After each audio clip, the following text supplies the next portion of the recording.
Good morning, everybody. Thank you for joining us. Just a couple of housekeeping things. You should be seeing the webinar as well as the captioning on your screen.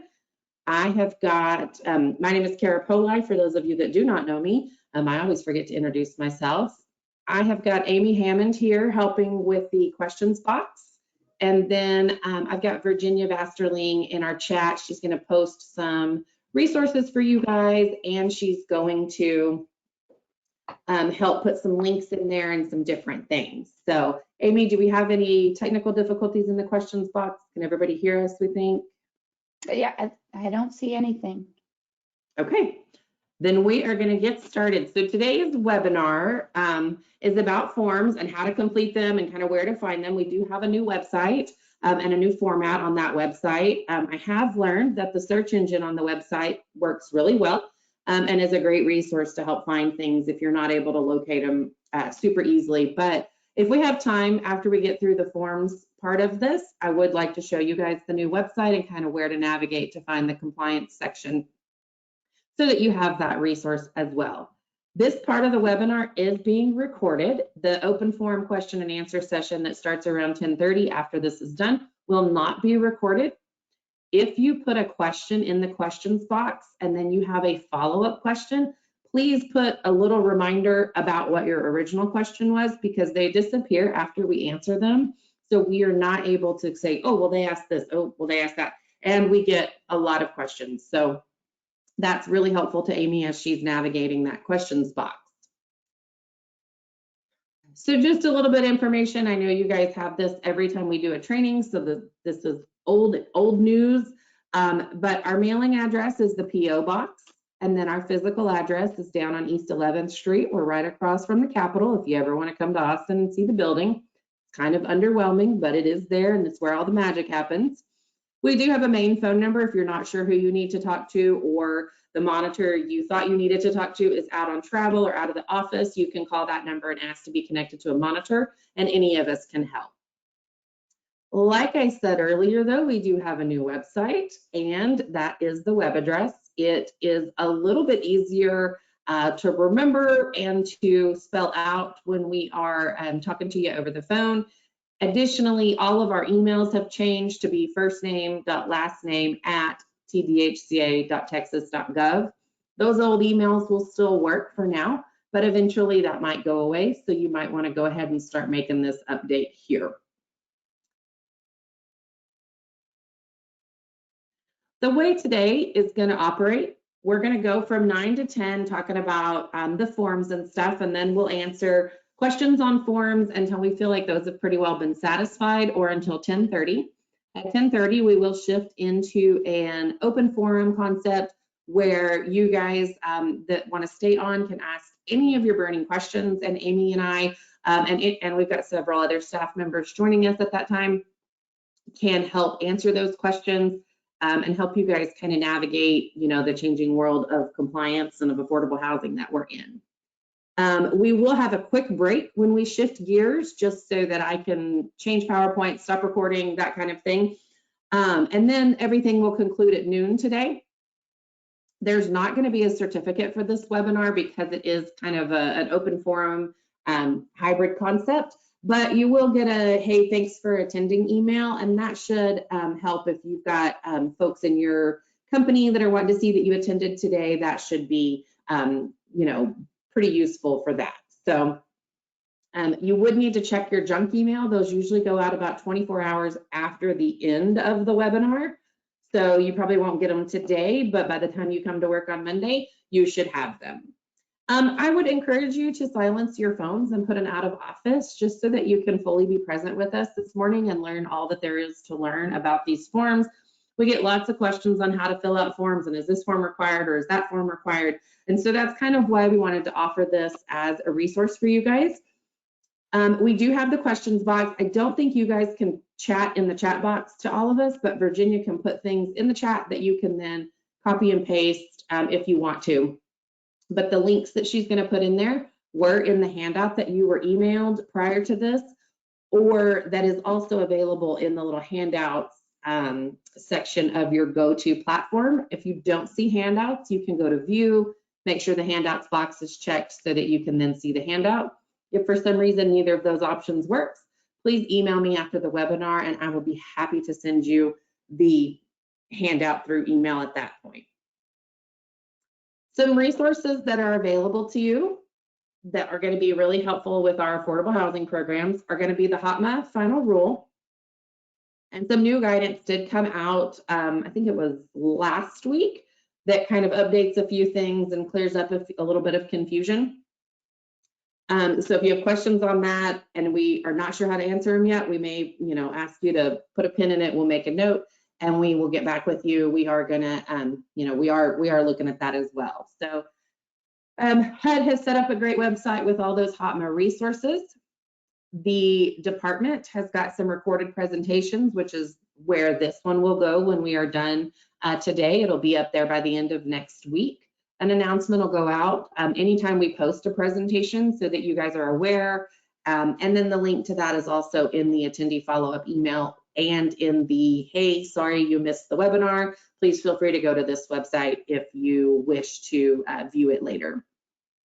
We also have our forms website, which is where we're going to find all the information that we're talking about today. This is specifically about forms. So if you have questions about other things, we may ask you to hold them until about 10:30, and then when we shift into that open forum, we will answer those questions.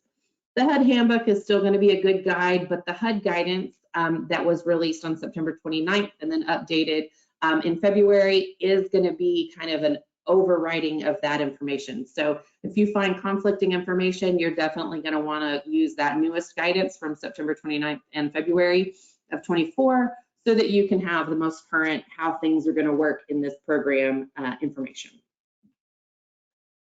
Are there any questions or anything you want to jump in with before? Okay, Amy said we're good to go. So the first thing we're going to talk about is the intake application. And this is our most current application. This is the one with the HOTMA changes. And this is the one that's on our website, on the form section of the website. You do not have to use our application. You can have your own application. You can use the Texas Apartment Association application. There is no required form for the programs that we operate. Now, if you have a layered funding, you like a rural development or a project-based Section 8 type funding, you may have a different application that is required for that program source, but it's not going to necessarily mean that we as the department are requiring it. So what I'm talking about is a very specific form, but the information on that form should be the information that you've got on your application form if you're not using this one. So it's a good resource to go back and look at what you are using if you're not using this and say, okay, yeah, I check all those boxes. I have all those things present. And it's gonna look like I'm looking to the side, but I had to put this on my bigger screen so that I could see because I got older eyes now. So the top section is going to be the property information. Who is the property? Who are the contacts? Where are they applying? That's, I think, pretty easy. The next section is going to be where they tell you their current address, their street address, their contact information, email, phone number, all of that good information. And that's helpful to know because we need to know, do they own the home they're living in now, or do they rent, or do they live with family? So that you know, as a housing partner, if you need to verify a real estate asset or a real property asset. And then previous resident information, kind of the same thing. You need to know where they came from before they came to your property. So what were they? Did they own a home? Are they selling a home? Did they live in another apartment? Did they live with family? All of that's good information that matters to the program. The next section is going to be the household composition. And this is where they are going to tell you who lives there. So they're going to list everybody that lives in their household, including people that might not count towards eligibility, like a live-in aid or a foster person. And it's going to ask in the next section, are any of these people foster persons, or are any of these people a live-in aid? This next column is where they're going to tell you what their status in the household is. You don't tell them what they are, they should be telling you. So if they say, oh, that's my spouse, or oh, that's my adult dependent, that is their prerogative to mark. Then they put the date of birth and then gender if they wish.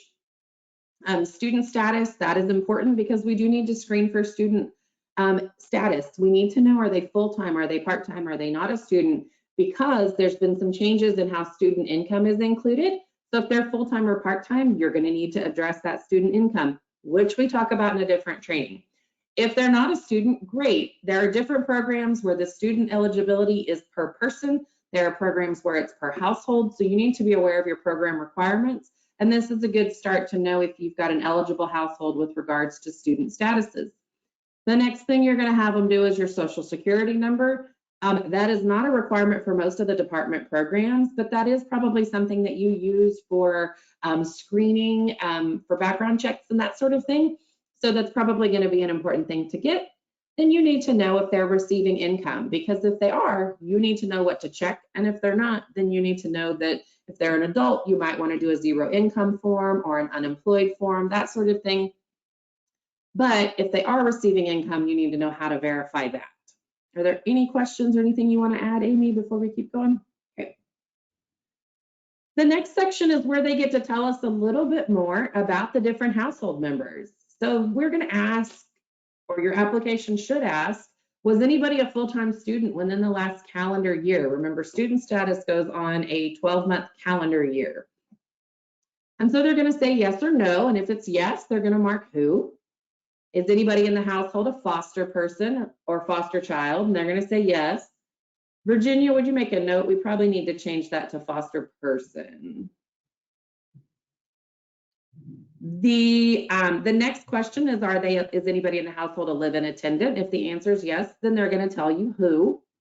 And then your application should ask, is anybody temporarily absent from the home? Are they on active military duty? Are they away at school? That sort of thing. Because if there are certain instances where somebody that's temporarily absent still needs to be included in the household composition and not just excluded because of, the fact that they don't live there right at that moment that they're applying. And then they also need to tell you if they anticipate anybody new coming in the next 12 months. Maybe they're going to have a baby. Maybe they're in the process of adopting a child. Maybe they have, a nephew that they know is going to come live with them down the road, that sort of thing. You need to be aware of that. Maybe they're getting married and the spouse is going to move in after the marriage, that sort of thing. You need to have all that information up front so you can best process this application for the affordable housing program. And then beginning January 1st, 2021, it was required by our rule, and now it's actually going into a lot of land use restriction agreements, that you have to ask if anybody is a veteran, and you have to provide this statement on your application. If your application does not have that, please review it and get that now. If you're using our application and it's the current version, you've got it. If you obtained the newer versions of the TAA forms, they have that as well. I have not actually seen anybody that does not have that in quite some time, so I feel like that's something that you guys have all addressed. And that's much appreciated because we don't like, having to mention those things in the letters if we don't have to. The next thing we're going to talk about, or that they need to tell you on your application. Yes. Let me go back. Oh, sorry. No, I thought you were moving to a different form. I didn't realize we're still talking about the application, but someone had still the application. Someone had a really good question about the application that I think we should answer live. And it is, will each adult applicant need to fill out their own application? And the answer is yes, unless they are married, because the application asks for a lot of very private information that maybe they don't want to share with a roommate. Maybe Kara and I are going to apply together, and Kara doesn't need to know how much money I have in my checking account. You're going to verify that because you're going to have to do verification processes, but maybe I don't want to disclose to Kara where I bank or how much money I make at my job. All she needs to know is that I can cover my portion of the rent and utilities. She doesn't need to know my private information. So the answer is yes, they should, unless they are married, they should each be completing their own application. That's it. Amy, a follow-up question to that I have received recently is, what if it's a parent and a child, like an adult child? They're 18, they're 19. Can they then do one application, or should they still do two separate, even though it's a parental unit situation? Yeah, I think that you could leave that up to them. I could see it in both situations. I just co-signed for my son's or guarantor or whatever you want to see for my son's apartment, and I did not see anything on his. They didn't even share that with me. I had to do my own, and they didn't let me even look at his. Of course, it was electronic as well. We weren't sitting in the office together, so yeah. So I think. All right. Are there any other questions we want to go over before we keep going? I got a couple of more come in. This one, I don't, if are you talking, so someone's asking if these forms replace the home program intake application. And unless if you're operating our home multifamily rental program, not TDHCA or anything like that, we've never had a separate home intake application for home rental. So if that's what you're talking about, this is the same. There's no replacement of that. But if you're talking about a different home program from a different entity or home TDHCA, this does not apply. We're talking about multifamily rental. And then let's see, is it mandatory to do 2 applications? How about if we start using forms and only 1 application was filled out? I think you're probably going to get technical assistance from the auditor. Just remember that your household's privacy is paramount. We want to remember to always be thinking about their privacy.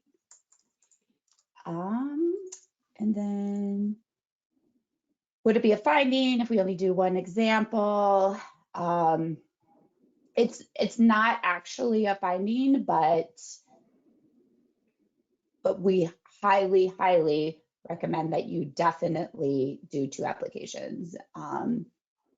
We don't have a finding as of this moment, but when we repeatedly get complaints or repeatedly give technical assistance on a repeated area, it eventually will become a rule, and we don't want more rules. We want to keep the rules as minimal as possible. So just remember, it as of right now, it is not, but we want to always honor our applicants' privacy.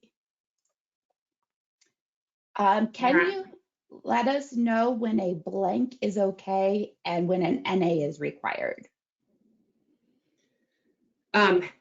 Yes. On this part, for example, it asks yes or no. So if they mark no, I would anticipate blanks in the ones that they've marked no to. But there are some forms where it's very open-ended, and we can talk about those when we get to those forms. Are we good to keep going on this part, Amy, or? Someone is just someone's just commenting that the TAA application states that each co-resident and each occupant over 18 must submit a separate application. And then she said, is it okay for 1 application for a married couple signed by both? Yes, I would say married is the only exception to the separate applications. I think you're good to go. Okay. So the next thing your application needs to screen for is going to be the income sources. And this is going to be the income sources that they could receive from any number of things. So we've got salary, overtime, commissions, tips, a second job, temporary income, military, all the things. I'm not going to read them all. You guys can read. And then they're going to tell you yes or no. If they say yes, it needs to be filled in. If they say no, then I would expect to see a blank there.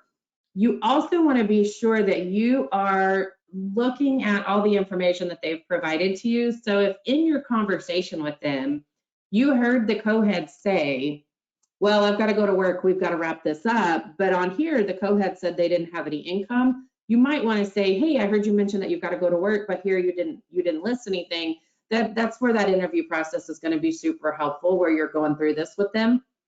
or if they have put, you know, on the next page employed, but then they didn't put it here, or on your, if you use the TAA forms and they've put income on the salary, but then on your main application, they didn't put a job.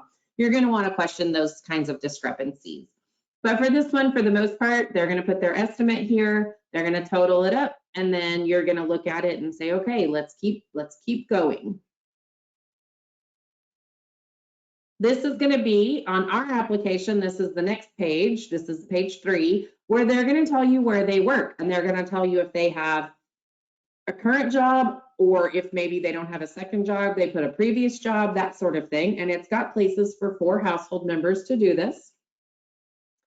So that is, you know, if you needed additional room, or maybe you have larger units at your development, or maybe you have houses that have more bedrooms, and you need more, you could always print a second of these pages to have it, or have them add it on a Word document sort of thing, as long as it had all the information.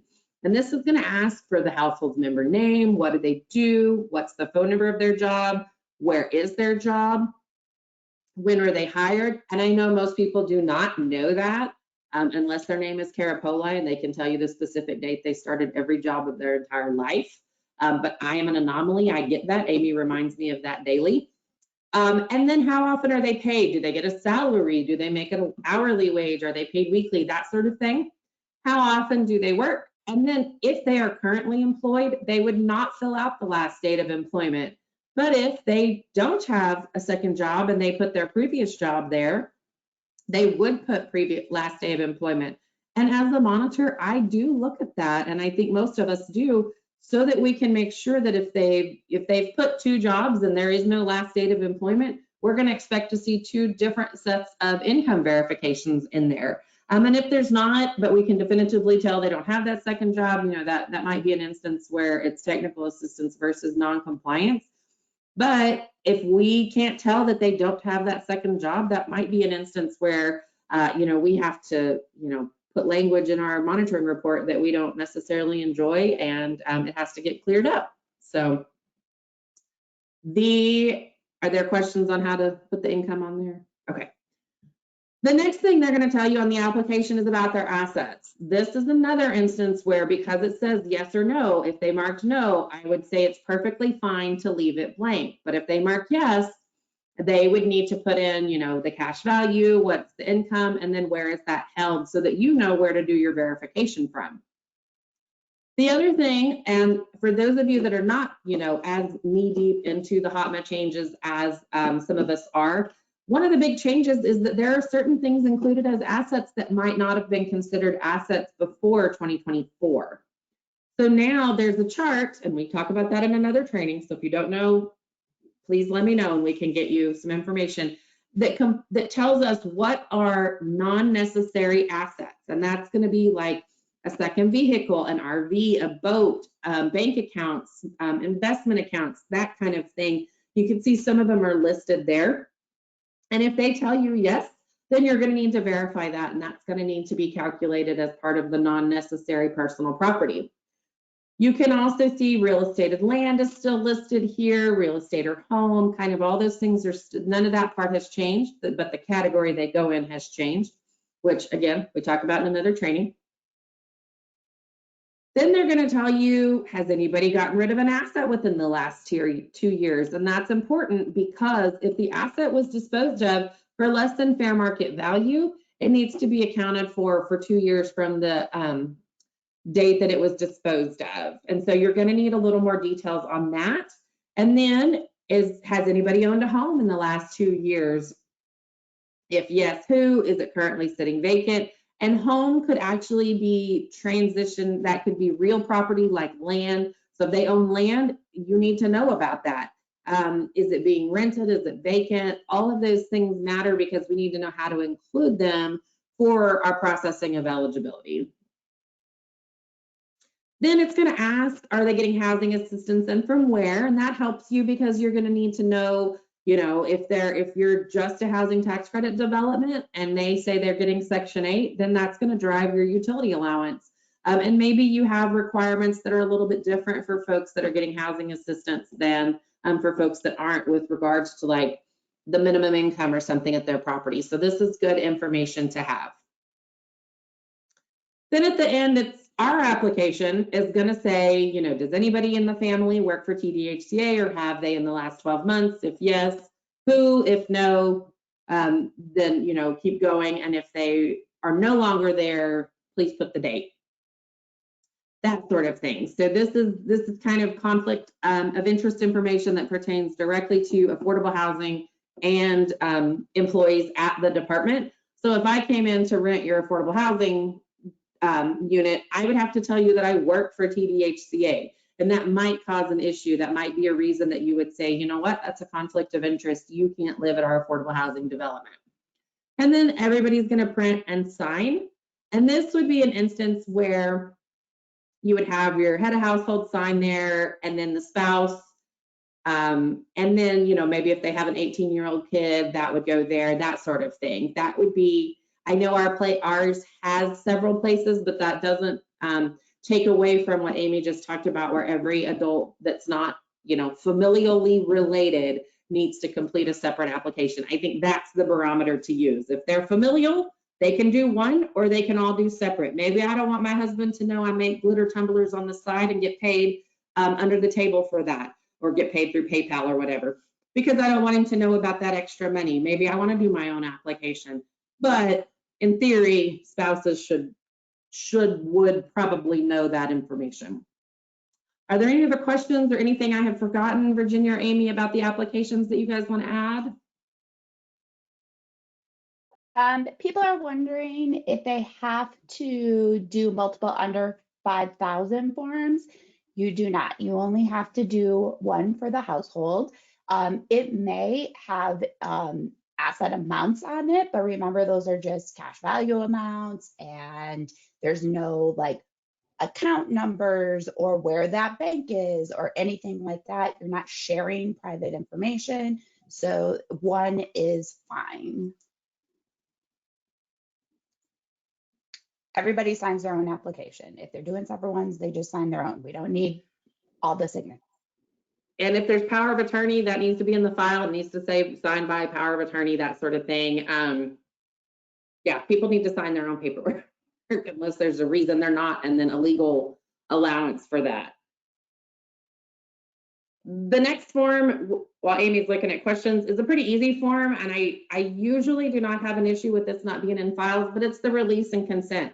They have to give you permission to process their application, to let us come look at it, to have you know, anybody involved in their application that is not them. So that's why this form is important. I know a lot of you like to have your own headers on the forms. Fine, take our form off the website, put your header on there, and then use it, but make sure it says this information. Make sure it has what's necessary and required to tell them. And the whole household can do one of these. You can do one per person, however you want to do it, but anybody 18 or older needs to sign this form. Any other questions before we talk about employment verifications?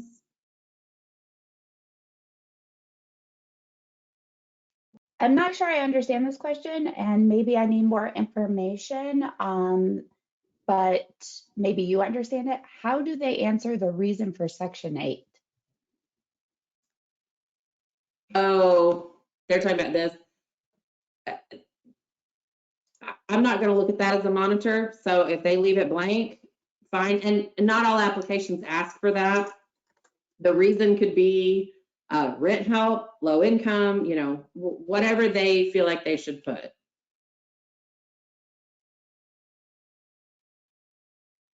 So the next form we're going to talk about is the employment verification. And I want to first say, because this has come up on several reviews recently, this form should never be touched by the applicant after they sign it at the top.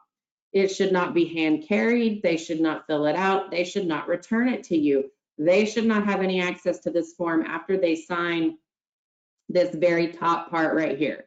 So you're going to put, they're going to put, or you're going to put the name of the employer, the date, the employer's address, phone and fax number, the resident's name or the applicant's name. They're going to print their name, they're going to sign, and they're going to date. If that doesn't happen, you would use the release and consent. Then you're going to have all your property information there. You're going to print your name, you're going to sign it, and you're going to date it. And then you're going to send it to the employer. And the employer is then going to fill it out. They're going to put the employee name, the job title. Are they presently employed or are they not? What's their current salary?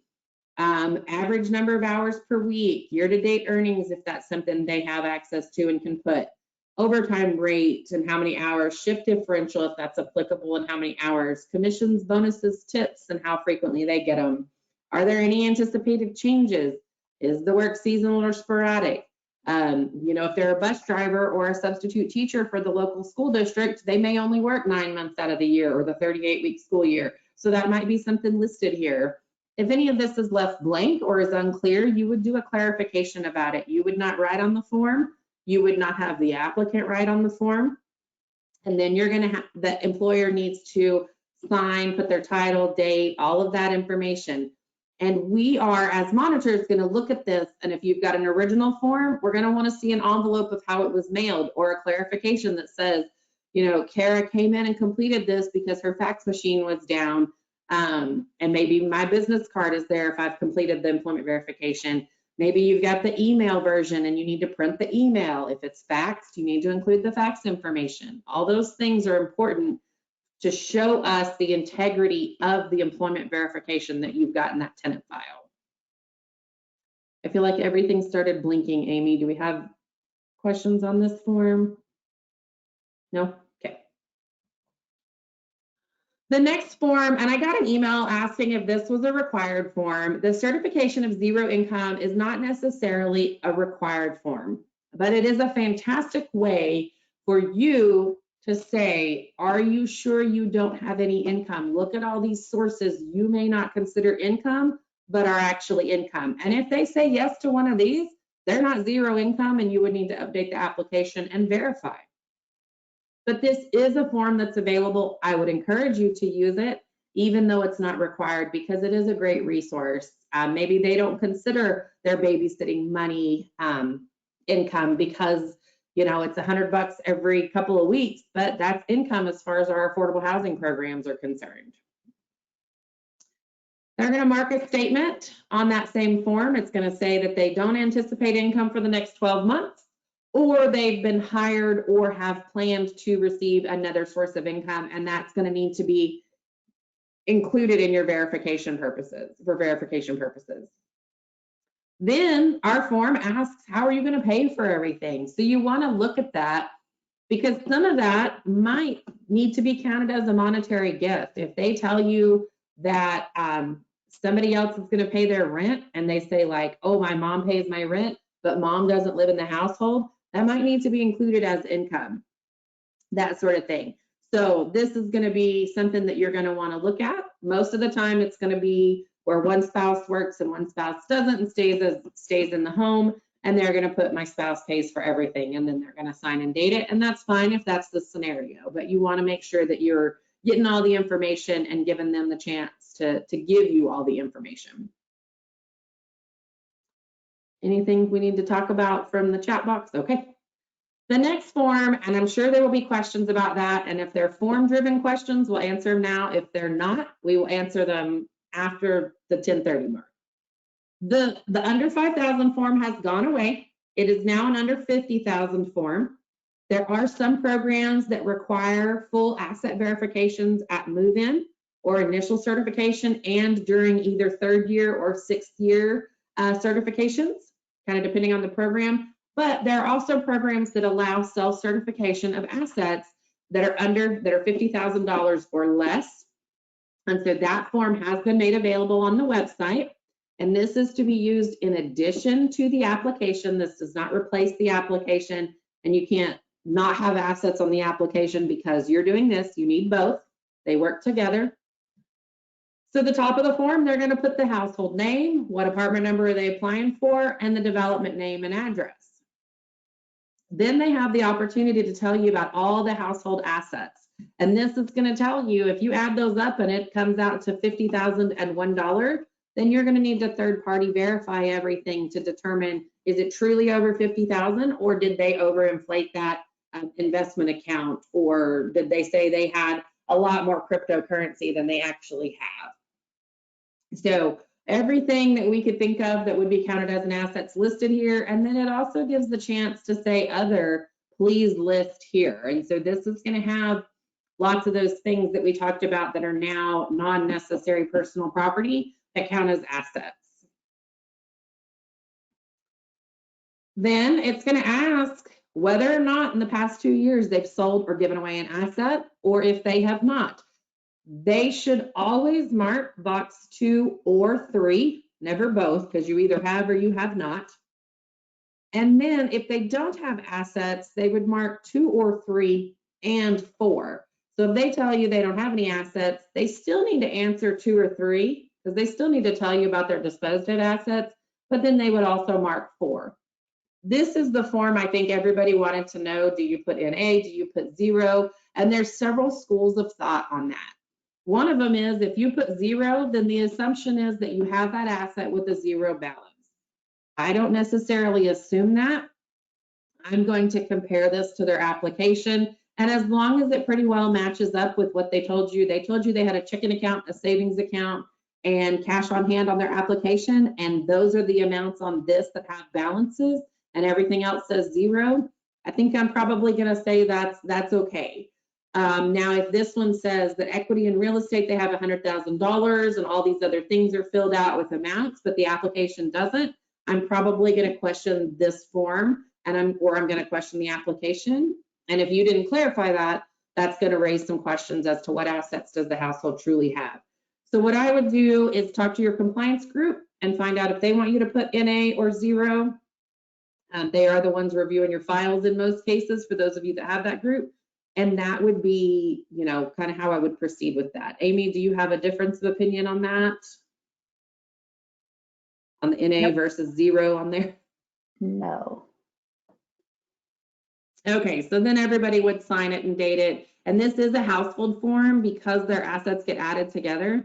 But if you do a separate form for everybody, because maybe they don't want somebody in their household to know that they have a large sum in their savings account, or they don't want them to know they have a trust account, or whatever the case may be, you could absolutely have a separate one, and we're going to add them together when we come out to monitor, and you should be adding them together.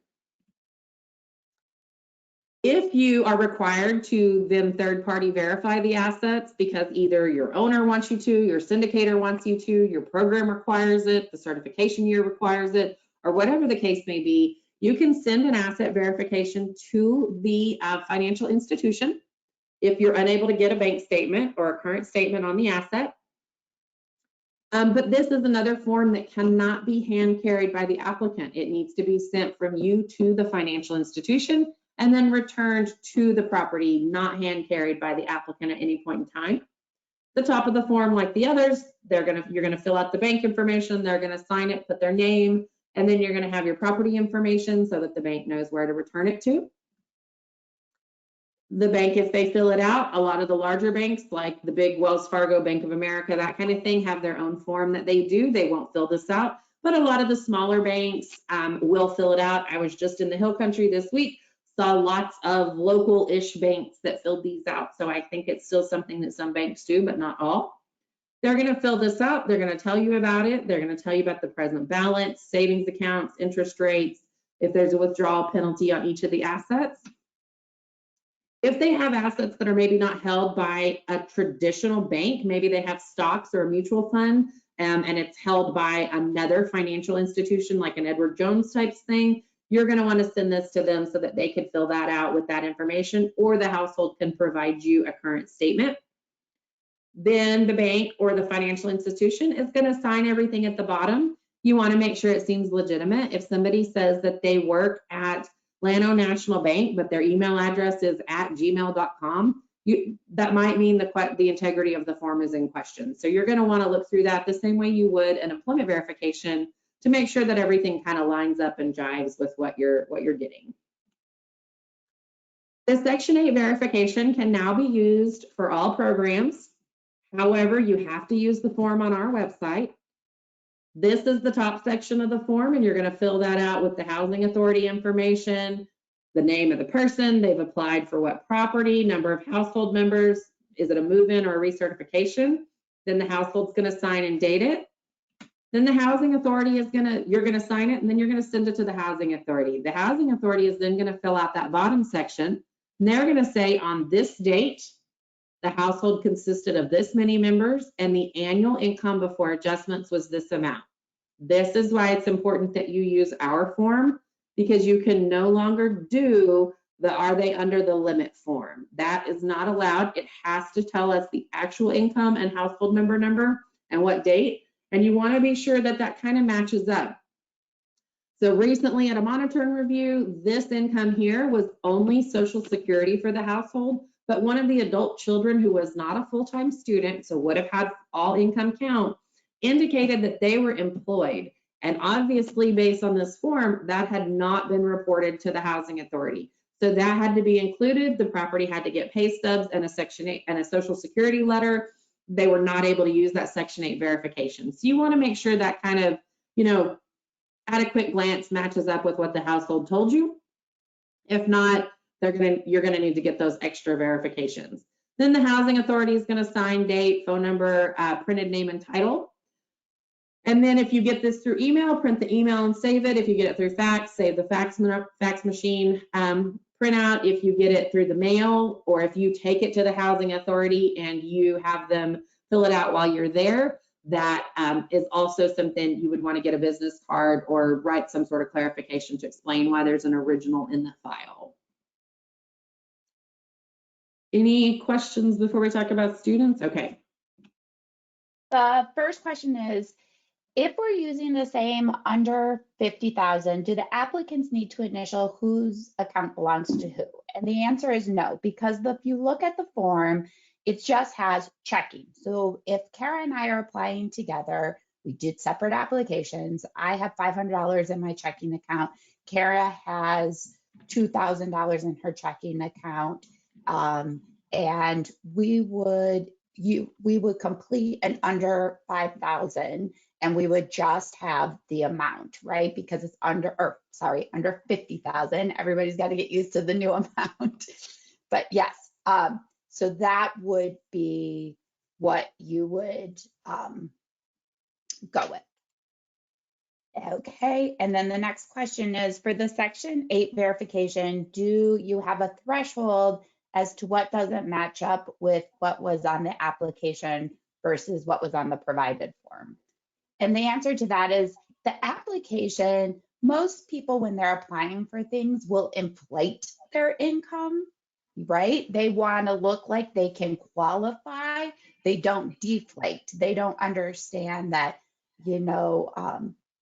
the income limit thing. They want to look like they're qualified to be able to pay rent and live at your community and that you're going to move them in. So they're going to inflate. So usually we always say, don't try to perfect an application. It is always a red flag to us when we're monitoring when the application matches the file exactly. I'm always like, really? Because it probably shouldn't, like the income shouldn't perfectly match to the cent. It's like somebody went back and made them perfect an application, and that is unnecessary and should not be done. It's kind of a flag to us as monitors that there could be something going on in that file. Like, I want to see that original application and what the applicant disclosed. I don't want to see it perfected to match what was verified. And usually what I'm going to do on those, just to piggyback off of that, I'm going to look at what they said on the application. I'm going to do a quick math in my head. I'm probably going to round. If they said they make 19,000 at their job and they make 7,000 in Social Security, I'm going to look at this. And if it says around 27,000, I'm going to say, okay, good, it's all included.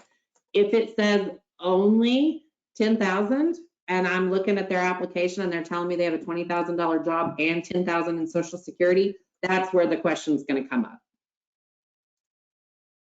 What else? The next one is, I'm an RD property who some of my residents get a voucher through the housing authority. Would I need to use this form for them to fill out? This form is not required. It's just a tool to use if you want to.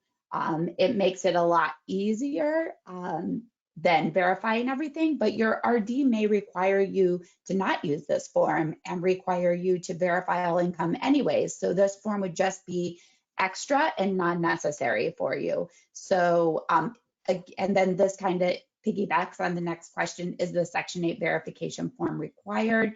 It is not required. It is just a tool that you can use to make your application process and verification process smoother, quicker, but there are some housing authorities that are not as responsive. So it might be easier to get a Social Security verification than it would be to get the Section 8 verification. So it's just a tool that you can use, but it's not a required. And then can you give the under 50,000 at the application? Yes, that's the form your household fills out. So just to clarify, can we use the Section 8 verification on the home units now?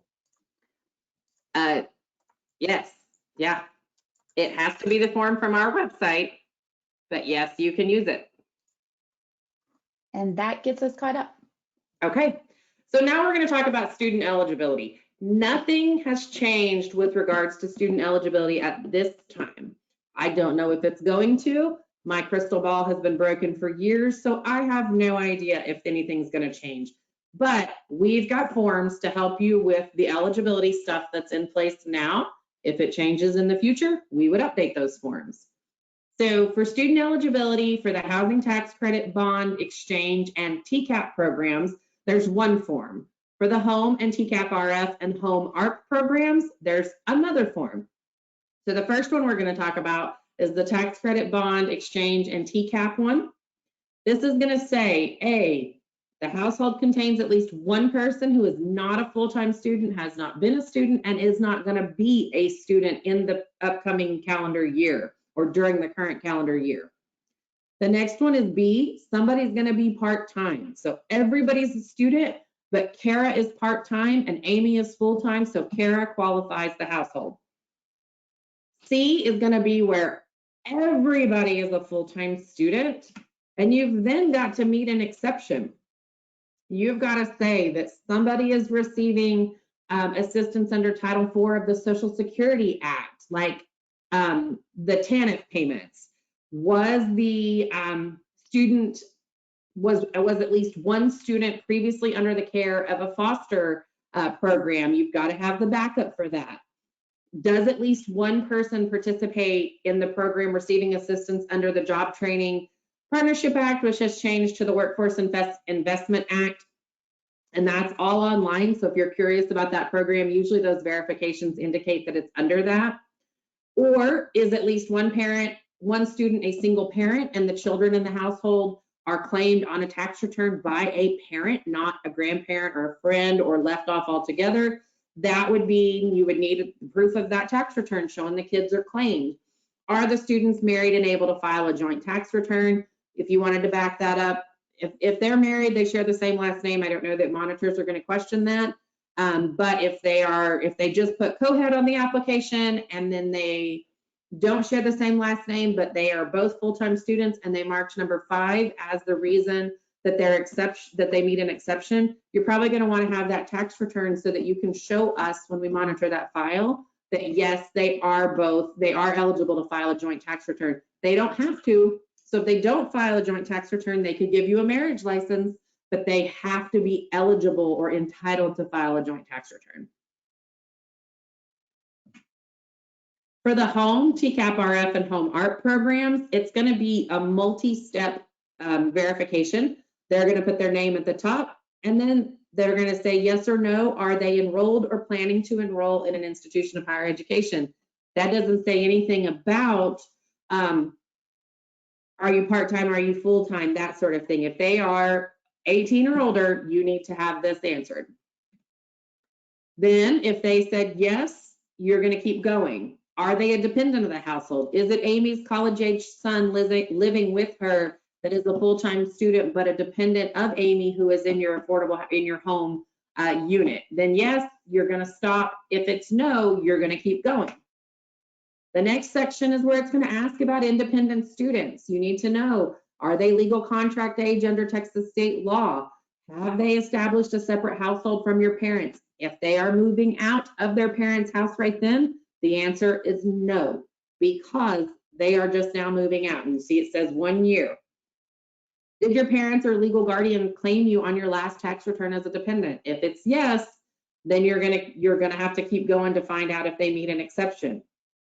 If it's no, you can stop because they have now evidenced that they are an independent student. Part 2 is kind of the rest of that. Are they going to be 24 years or older by the end of December? Are you legally married? Are you working on a master's degree program? Are you currently on active duty in the U.S. military? Are you a veteran? Do you have legal dependents since you were 13? Are you any of these things? Are you an emancipated minor? Were you in legal guardianship? Are you homeless, self-supporting, or at risk of being homeless? All of those things matter with regards to the home program. And this is a per person form. So every household member 18 or older needs to fill this out. If you answer yes to any of those, that would mean that it would be an eligible student and they would need to provide that backup. And then if they said no early on and you said stop, they're not a student, part-time, full-time, or anything, then you don't need to have them do the whole form. They only need to do it until they get to that little stop sign. And then you're going to have them sign and date it and provide any backup if they are saying they meet an independent student requirement or, any of those items. There is a student verification available that you would send to the institution of higher education. You're going to fill out property information here. You're going to have your household member sign, date, print, and put their student ID, and you're going to tell the school where to return the form to. You have to verify the student status with the institution of higher education or with the school. That is not something the student tells you, oh, I'm just part-time. And I would encourage you to verify student status, especially on those high-risk households where you've got, like me and Amy, roommates. Amy's full-time, I'm part-time. You need to verify my part-time status every semester. Because if at any time I go full-time, that means we are an ineligible household. The school is then going to fill this out and send this back to you, and it's going to tell you the information you need to know about their student status. And then you're going to have to discern from there, depending on what your program requirements are, what you do from there, and then you're going to have to verify their student income. Any questions on students before we keep going? All right. So the other form that we have available, this is not a required form. This is a helpful tool. This is the special needs certification. There are some of you out there in the world of affordable housing that have to have a certain number of units to meet a special needs requirement. Some of you have to have all your units meet a special needs requirement. This form is great as a screening tool. They can say yes or no. You can put them as a special needs unit in the unit status report, and then you've done your due diligence, you've done it. If we come out and say you're supposed to have 12 special needs unit, but we can only find 10, and you have this form in some of the files where they've marked yes, but you guys, for whatever reason, it's always because your operating system reported it wrong, didn't put special needs on the unit status report, we're going to be able to say that during the monitoring review, the monitor observed special needs forms in such and such files and was able to show that the property does meet the requirement. So this is just a helpful screening tool to help make sure that your households are reported correctly and have an opportunity to give you all that information. You do not need to know which item makes them special needs. That's none of your business. They can say yes, or they can say no, or they can say they're not going to tell you. The other form that we have available, this is another one that not necessarily required, but highly helpful. If we see somebody who is in a service industry and their employment verification says they get tips, we're going to expect to see an undeclared tip certification in the file. And this is where they have the opportunity to tell you that, yes, I, Kara Pulley, hereby certify that I received $20 weekly in tips because of whatever. I don't know what I would do to get tips. So that is something, that they can tell you. And if they report everything to their employer, they would put 0 here. If they don't report everything to the employer, when I go get my oil changed now, there's a tip jar on the counter at the oil change place. I don't know if their owner knows about it and puts that on their paychecks, or if they just close it out at the end of the week and everybody goes their separate ways with their portion of the tip jar. That would be something that would need to be disclosed. That form then, they need to sign and date it. And you'll see that all of our forms have that under penalty of perjury. I certify that this information is true and correct. That's important to have so that they understand that falsifying any of this is a punishable offense. It is something that maybe your tenant criteria has a policy on, or you know, if they tell you that they don't have income, you find out later they do. You guys have got something to back you up to say, nope, you signed this that said under penalty of perjury, I didn't have that income. The next form that we've made available to you, again, not required, but super helpful, is going to be an oral clarification or a telephone verification. This is helpful when, you know, maybe they filled out an employment verification and they put that they get a varying number of hours per week. Well, you might want to call that employer and have a phone conversation to say, what does it vary? Is it 20 to 25? Is it 30 to 35? That sort of thing. So this, again, you're going to put all your information at the top for the development. You're going to put the tenant name. You're going to mark the box that says what you're clarifying. Was it a phone conversation, person to person, other, like maybe it was through an email conversation and you're just trying to clear it up so that we don't have to read through 17 emails back and forth. Who did you contact? Where did they work? And that should, in theory, match up with who completed that employment verification. That should not be something that there's a whole new person brought into the mix. We might question that. You're then going to say, why did you need to call them to clarify? What did you need to clarify? Well, I needed to know how many hours do they work? And you wrote varying on overtime. What are they supposed to get? They're going to give you the answers. And then it has a section for you to put any other information that you get during that phone call or conversation. Maybe they tell you something else that's beneficial. Maybe they say, oh, yeah, and I forgot to tell you that they are going to get a raise. They just had their annual review. They've got a 1% raise coming, something like that. That would be a good place to put that additional remark. Then whoever on your staff completes it is going to sign, put their title, date, their printed name, phone number, and email. And that's going to be in the tenant file to help that tenant file tell a story. If your household member needs to clear something up that's caused confusion, they can just complete a self-certification, which is similar to this, but it's just something that's completed by the household. We don't have that form. It can be a very simple, they write it on a blank sheet of paper. Some of you have your own forms, which are very fancy, and have the penalty of perjury statement on them, which is great. But you do, you know, what you guys with your ownership and management groups feel like is appropriate for your development. Are there any questions before we talk about the supplement? So the supplemental rental application is going to be for those of you folks that have adjusted income. If you're in the 811 program or the home or home ARP or TCAP RF programs, or if you are in TBRA, this is going to be, you may have a special TBRA form that you have to use, but this is going to be some similar information that you're going to ask. Is anybody under the age of 18? Does anybody have disabilities? Is anybody a full-time student? They're going to have to tell you yes or no, and if so, who is it? Then they're going to have to tell you about the child care expenses for anybody that's 12 or under. If they're 13 or older, they are not eligible to get child care expenses. So this is going to be some more information if you're going to have to adjust their income and do the child care deduction. And this one, this section is about the attendant care and auxiliary apparatus. Is anybody paying for one of these things? Yes or no? If so, who? And does it enable somebody to work? Is it reimbursed by an agency outside of the household? And what does it pay for?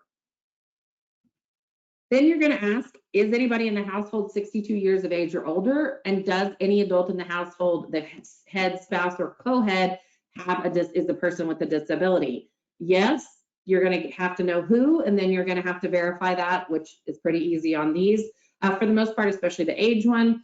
And then you're going to have to, if they say no, then you're going to move on from this and they wouldn't be eligible for that deduction.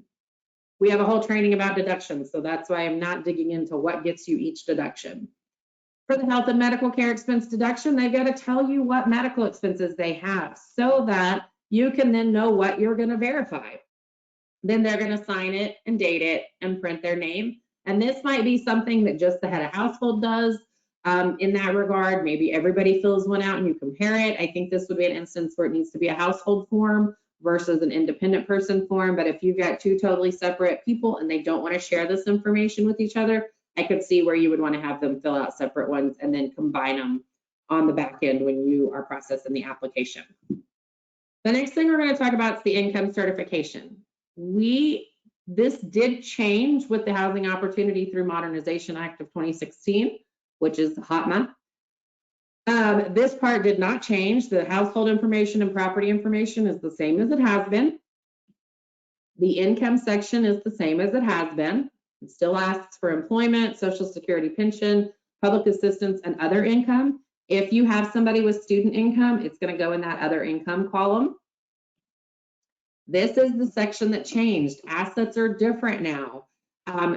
You've got column G here that tells you, is it a current or a disposed of asset? H tells you, is it a non-necessary or real property? So a checking account, a savings account, that kind of thing is going to be non-necessary. But the real estate that they own or the land or the home is going to be real property. So you're going to put an R there. Then you're going to put your cash value like normal. And then you're going to put an A for actual or an I for imputed. The way we calculate actual and imputed income has changed. It's no longer a comparative calculation. It is certain assets that have actual income. That's what counts no matter what. And then if the assets meet a certain threshold, you would use imputed income on certain assets that don't have a determinable rate of return. So this is going to be the annual income from the asset, whether it's imputed or actual, and then you're going to total. For box L, you're going to total anything with an N in this column, and you're going to put it there. And then N is going to be the total net family assets. O is going to be the total imputed income, so you've got your actual and your imputed separate but together, because then in P, you're going to add them together, and then in Q, you're going to put them with the total household income. And that's going to be your annual income for the household for purposes of eligibility. Amy, do we have questions on this before we move forward? You guys have asked really good questions. We appreciate that. Okay, the first one is, I see that the forms are formatted where they can be typed in. Can you go over what can be typed and what can not, if anything, other than the signature? So I think generally, if the form is typed, we are going to question who filled it out, who typed the information in. Was the applicant emailed the forms and allowed to type it in and then print it and sign it? So I think you're going to want to clarify that. I think for the most part, you're going to print those and then you're going to have them fill them out by hand. But they are form fillable in case you need to put them in a virtual application that you might use. Okay, the next one, we have lots of them, is assets on the tick. If I have less than 50K on real estate and less than 50K on checking and savings, do we still calculate the 0.40 imputed income? If the checking and savings have income, do we add both the 0.04 income from the asset? No. For checking and savings, generally those have a determinable rate of return. The bank or the bank statement is going to tell you, yes, they have income, or no, it has a 0% interest rate. So that's what you're going to use over here. If those two things added together are the only non-necessary assets the person or the household has, you're going to put the total here. If it's under 50,000, it does not carry over to this box here, but the real estate in this example would carry to here. But if it is, say, 42,000, it is not going to have to be imputed because the net family assets are under 50,000. If it was 52,000, even though you're excluding the checking and savings as part of the net family assets, you're including their income, you would then also have the 52,000 for the real estate here. You would impute that income and you would add those together.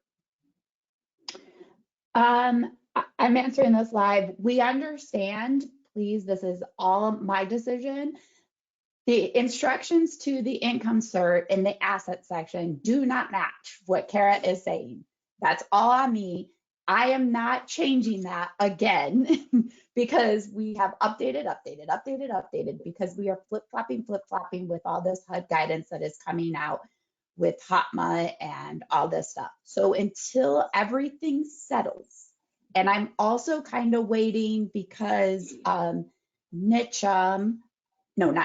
NCSHA is getting ready to release recommended forms, and they will have a recommended income cert, and I kind of want to see what theirs looks like and maybe adopting and changing ours again. And so until everything settles and I've seen that form and I know that we have a tick that we're going to be like, this is it, I'm not going to go in and keep updating this instructions. So just however you want to do it. If you want to put a 0 there, if it's under 50,000, if you want to leave it blank, if you want to list them all, nobody is going to cite you for non-compliance on this. We're just make sure your calculation is correct. And I also wanted to say that Kara and I did do a whole HOTMA training, and it is on our website on how to calculate. So if you have questions about when to impute, when to use actual, it is, the training is on the website. So you can have access to that. And maybe Virginia can put in the link to the presentation link in the chat box. But I wanted to answer that live, and I feel like, is the source of rental assistance federal? Yes, Section 8. I'm not quite sure I understand that. That's about this, I bet. Oh, yeah. All right, so I'll keep going with the tick unless you have other questions we want to go over before I proceed. There's lots of questions, so I'm looking at okay. them. Lots about when you impute. Again, please go back to that training, or if we want to talk more about it, once we get to the open forum, we'll be happy. Kara can pull that up and go over it if that's something you're interested in.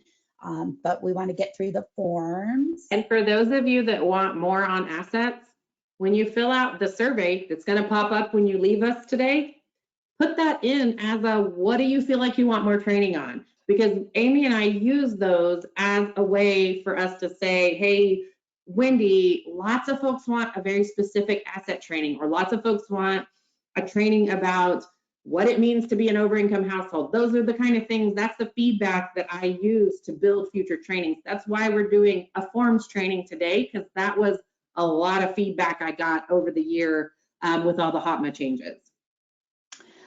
There's a couple things. Yes, there's the lady, she's like, I'm at elderly community, it's easier for them to type. Absolutely, these forms can 100% be electronically filled out. You just want to make sure that it is the owner and the management's responsibility to make sure everything is authenticated. So yes, they can do that. That's absolutely allowable. Just make sure that it's all authenticated. No problem. We have no problem with electronic. You should start using the updated forms right now.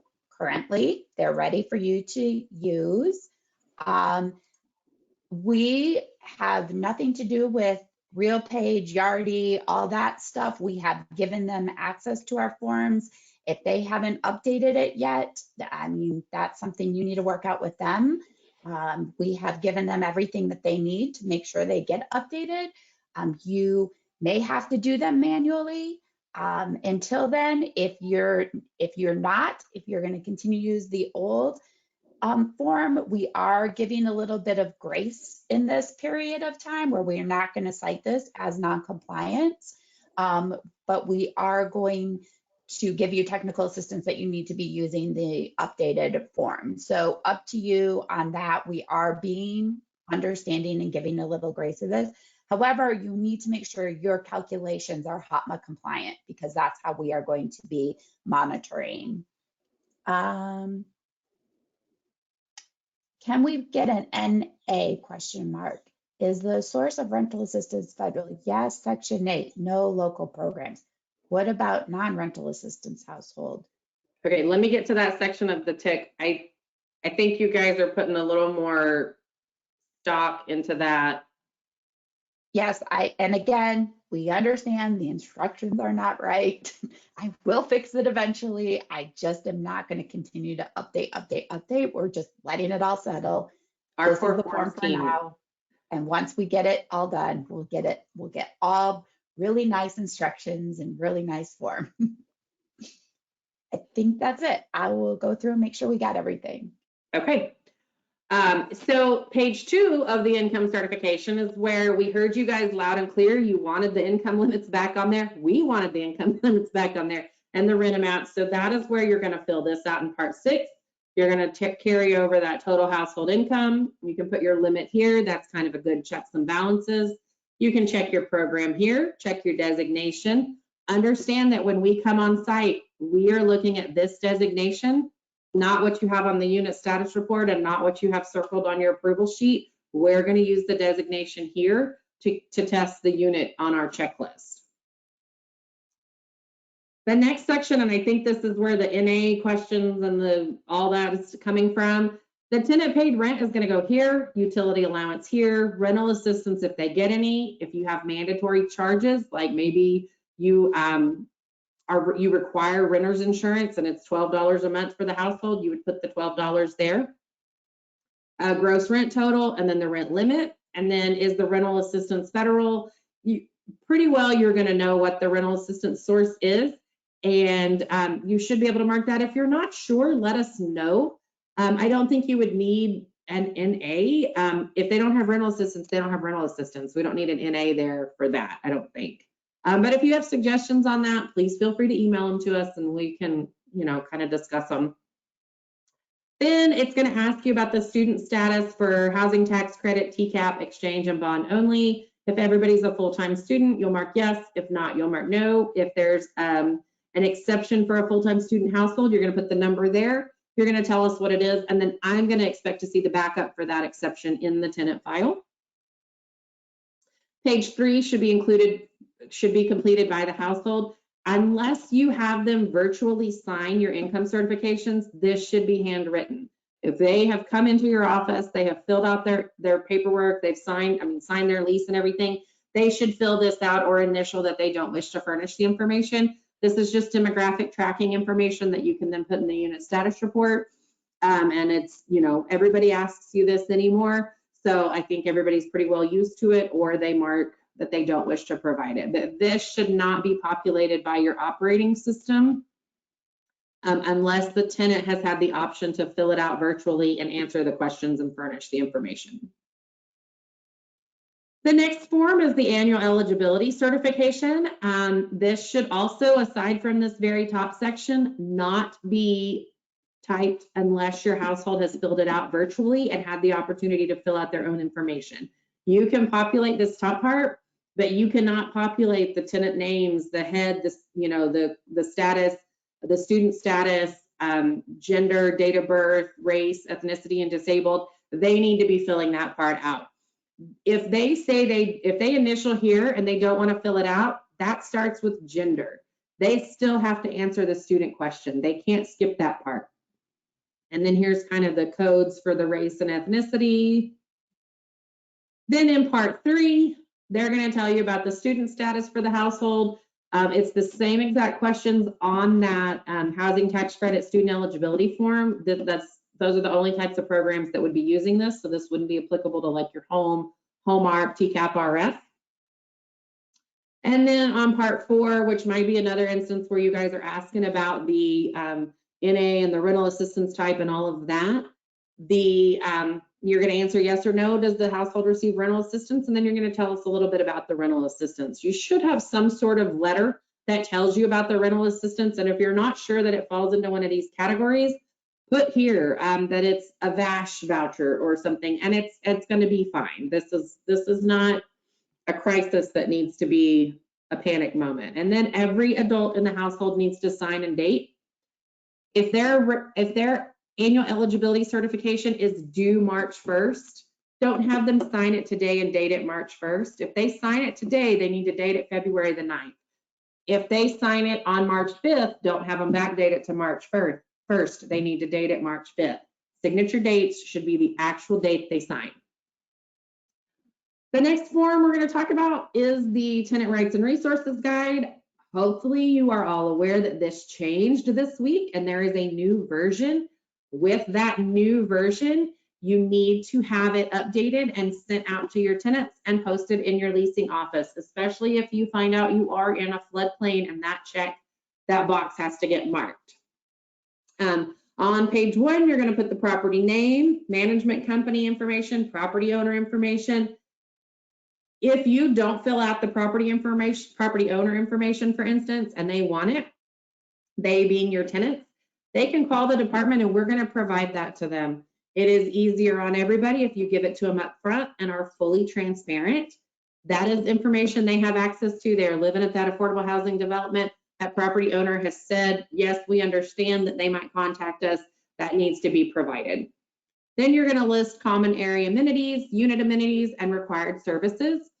If your supportive services change, you can list all of them and then make a note that they might change periodically.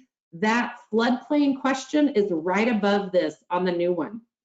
It is right above. I had already sent out handouts and everything, so I did not want to edit this, but I do want you to be aware that that has changed. So you want to be sure that you're filling this out because we are going to look at it when we come for a monitoring review, or we're going to ask you to email it to us if it's a desk review, like a digital desk review. Then your households are going to sign an acknowledgement page, and that needs to be maintained in their tenant file. And if you do, there are some properties that do this every year when they recertify, they give out new rights and resources guide. That's fantastic, especially if you're at a property that changes your services every year, or that has had an ownership change or a management company change, or the name of the managers change, that sort of thing. And then to make sure that you guys are aware there was a new guide. I think we're going to give some grace on the new guide, Amy, is that correct? Before we start citing non-compliance for that, or is there a time frame do you have? We're definitely giving grace. We're looking into a few things with it. And I had monitoring reviews this week and everybody was made aware of this. Some people already knew, some didn't. Some got it updated while I was there. Very fantastic. But start working towards that. You might have to do some research on the floodplain question. You might not know that off the top of your head, but that is information that you should be able to get through the owner of the property. For Section 811 forms, and Justin has jumped on, so this was perfect timing. We can ask him if it's something that Amy or I can't answer. Section 811 can only have one lease. So if you are layered with like Section 811 and tax credit, you cannot have the Section 811 lease for that program and the TAA lease for the tax credit program. You can have one. Any lease addenda other than a lockout addendum must be approved by the 811 group. For 811 requests, you're going to want to email 811info@tdhca.texas.gov. For eligibility questions, you want to email Justin Merrill at justin.merrill@tdhca.texas.gov. The 811 group is hosting some regular trainings. I think it's going to be every other month is what I have been told. And that is going to be a great resource for anybody that's on 811. If you are like brand new to 811 and you need all the information up front, I'm going to tell you to email Justin. I got that question yesterday and I don't know enough to tell you all of that. What you got, Amy? I just want to say I'm getting a lot of questions about the new Tenants' Rights and Resource Guide and the whole floodplain thing. Wendy Quackenbush and myself are looking a little bit deeper into this requirement and who it applies to and who it doesn't apply to, if it's our entire portfolio, if you have to repost, if you have to send it to your current tenants. We are looking a little bit deeper into that. We've gotten some questions from our housing partners like you all that are really good questions that we've taken up to multifamily. And so I definitely will let you guys know that we'll probably do maybe another listserv or something like that if we get any more information. I think right now, the way we have it presented and how it was presented in the listserv is that all development should update the one that they have posted in their office with the box checked or not checked and start using it, moving forward. And if you are one of the people in a floodplain and you checked yes, then I wouldn't say you have to send it out to all your tenants, but when they come in for start using it for your new move-ins. When they come in for their recertification or annual data collection, maybe let them know that this has been updated and give them a copy, maybe have them sign a new acknowledgement page.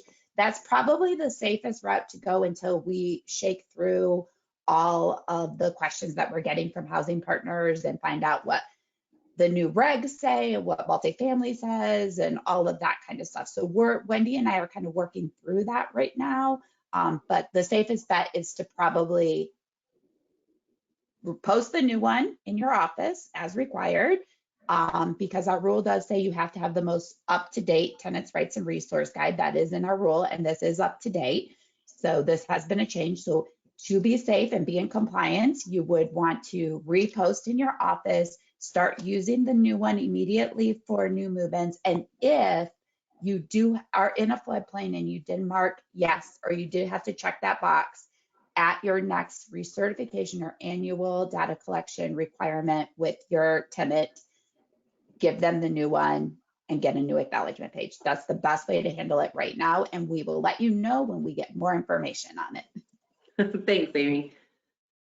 So with the 811, you can view the presentations on our YouTube channel. There's a compliance playlist. There's an 811 playlist, as well as, fair housing and a lot of other things. So that's a good resource. Are there any 811 questions before we wrap up the webinar or the PowerPoint part?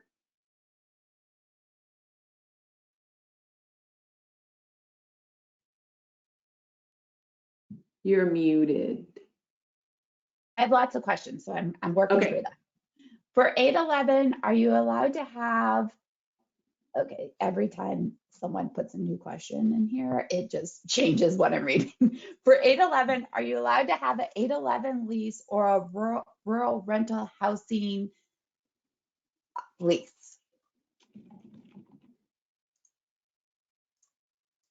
My turn to be on mute. For 811, you are only allowed to have the HUD model lease for that program. It does not matter if you have any other program. You cannot use any other lease. You must use the HUD model lease. So there's a set of approved addenda that go with that lease. It is in the HUD handbook. The only one that's not specifically listed in the HUD handbook is the bed bug addendum that was added in a later notice. So besides that, it is literally the only approved lease and addenda are the ones listed in the HUD handbook. The specific model lease is specific for the 811 PRA program. There is a HUD model lease for the 811 PRAC program. That is a different program. Do not use the PRAC version, use the 811 PRA version. So no, you can't use that other stuff. You can only use the specific form for the program.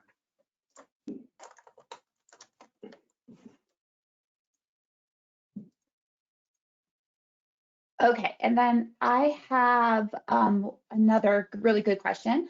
On the AEC form, if there's a change of household or if there is a child that turns 18, do we need to do all the paperwork?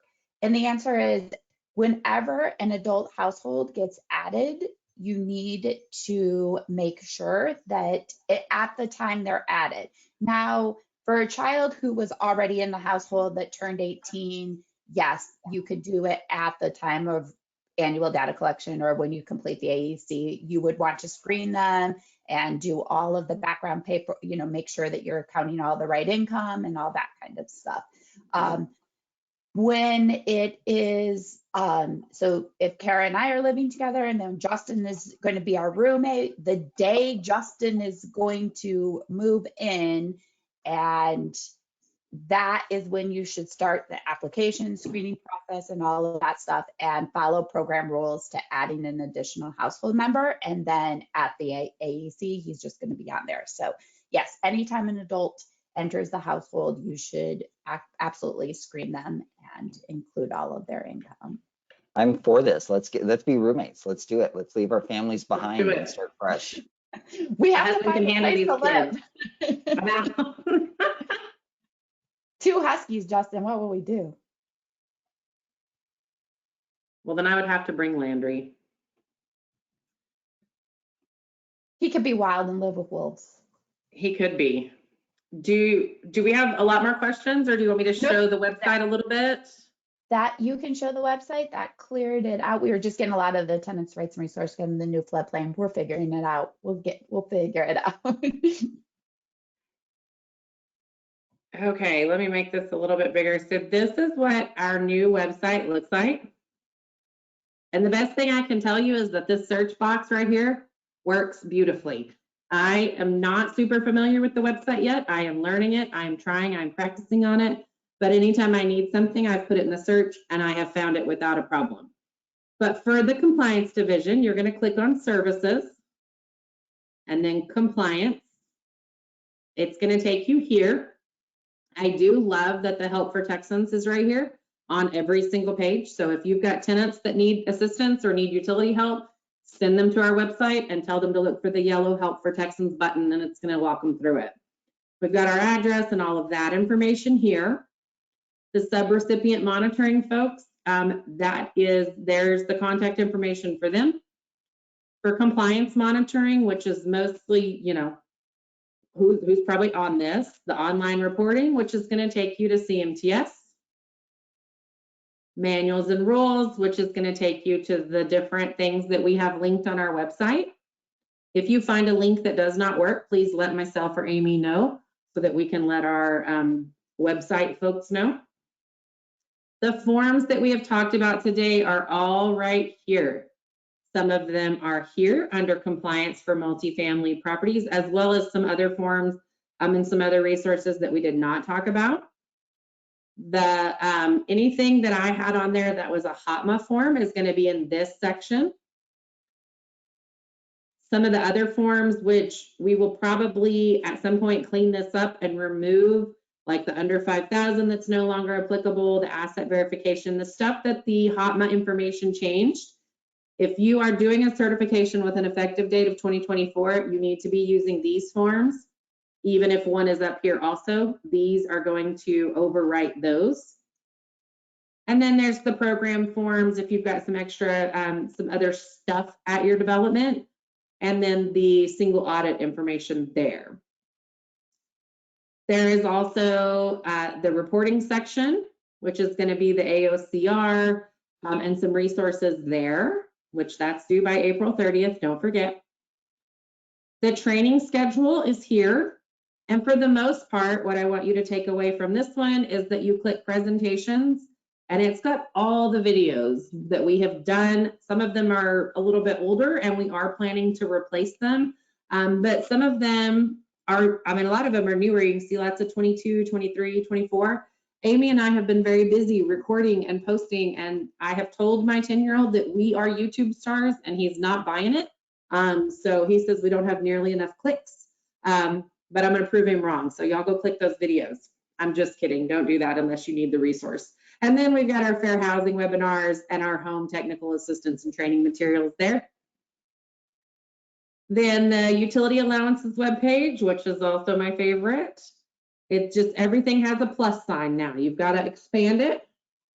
All this information. And I will tell you these forms are about to be updated with the new website and the new email, domain names, that sort of thing. So keep an eye out for that. You will, over the next couple of weeks, want to get new forms if those are something you keep saved. The income and rent limits are here. And then our frequently asked questions section is here, and you can click whichever topic you want to read about, or you can, and then it's going to open the PDF and you can do Control F to search it. The other thing that is, oh, I went too far.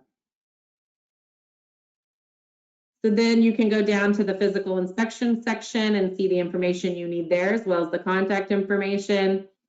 If you've got non-compliance and you can't find your letter to know the extension request email, it is here. And then some tips to avoid debarment. And that is all I have. Oh, and if you're not part of our mailing list, go down and click the yellow subscribe button. When Amy is talking about listserv announcements, or when I tell you that we sent out an email this is where that went. It went to all the folks that are here. So you will want to click that. It'll take you to a website that looks like this. You will put your email address in and sign up for whatever you would like to receive announcements on. I believe I have accidentally signed up for way too many, but it helps me to know when properties are being built in Texas and all of that good stuff.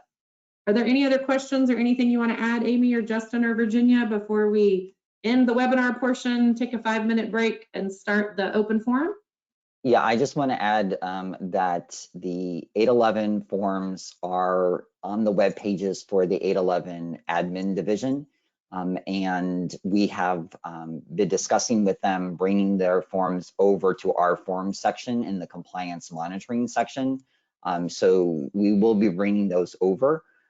If you are trying to look for those forms to make sure you have the current HUD model lease or the correct version, you can go to our main webpage, and just like Kara was saying, you can do a search, and you're going to do a search and you're going to do for 811 referral agents. I know that sounds weird, but that's where they posted it on their webpage. So 811 referral agents, and you're going to see something that says participating agents or owners, and you're going to click on that link, and that's going to take you to the 811 forms. And so most of the forms are links to the HUD's website. And some of them are the actual forms themselves. We will eventually be bringing them over to compliances section. That's just how you get to them for right now. Thank you, Justin. Yes, I, in the interest of time, was trying to rush through that. But if you can't find something on the website and you need help, any of us are happy to help point you in the right direction. If it's 811 related, I'm probably going to send you to Justin because he's more of an expert there than I am. So if there are no other questions about forms, I think we will shift gears. Amy? All right, guys. Like I said, I recorded this part. I'm going to stop the recording.